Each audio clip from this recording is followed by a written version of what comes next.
complex in Mora County has turned into a multi-million-dollar embarrassment. And guess who's paying for part of it? You are. Construction has come to a halt because the county can't afford to finish the 41,000 square foot monster of a building. Jovi Hill has spent weeks investigating how this happened. Well, a lot of people are wondering how a $2.6 million courthouse renovation ballooned into an estimated $14 million project in one of the poorest counties in the state.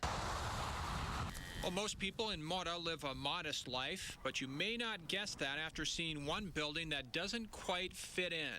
Well, right now it's a beautiful building. Beautiful and big. It's extremely huge. This is Mora County's Grand Judicial Complex. We discovered that the state has pumped more than $3 million into it.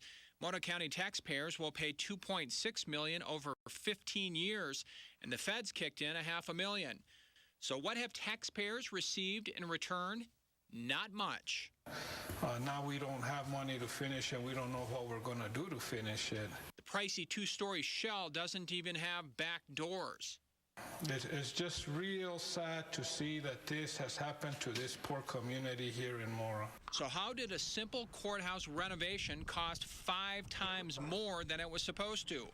Voters passed a bond for the renovation in 2004, but some argued the bond was for a new courthouse and won a legal battle to build it.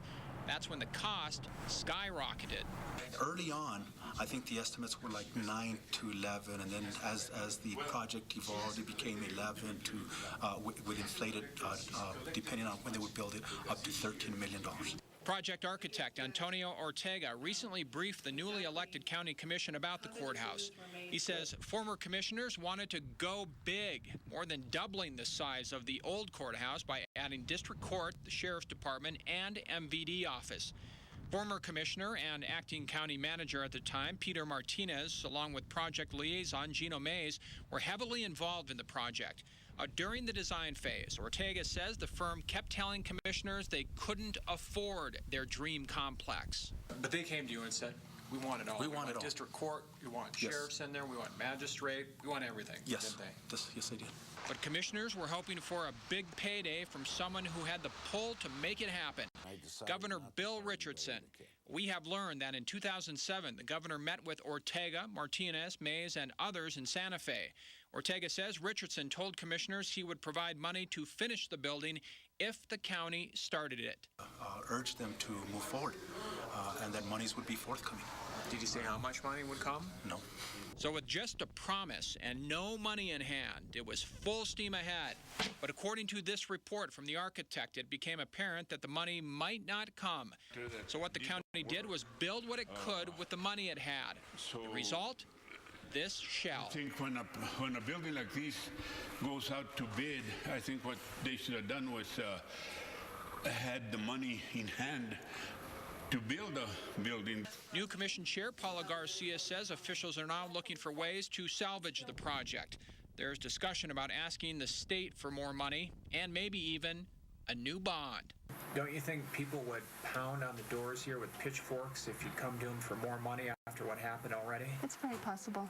It's controversial. And I don't blame the people for feeling that way.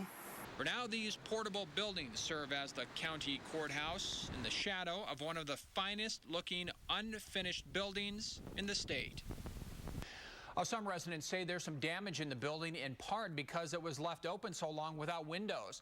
They wonder if it should be torn down to make way for something cheaper and smaller instead of paying millions more to finish it. Peter Martinez never got back to us. Mays told me he thought the courthouse was going to come in around $8 million. Former Governor Richardson told me he followed through with his pledge to help fund the courthouse, securing millions and actually reinstating money after the legislature voted to cut funding. Back to you. What a story. Wow.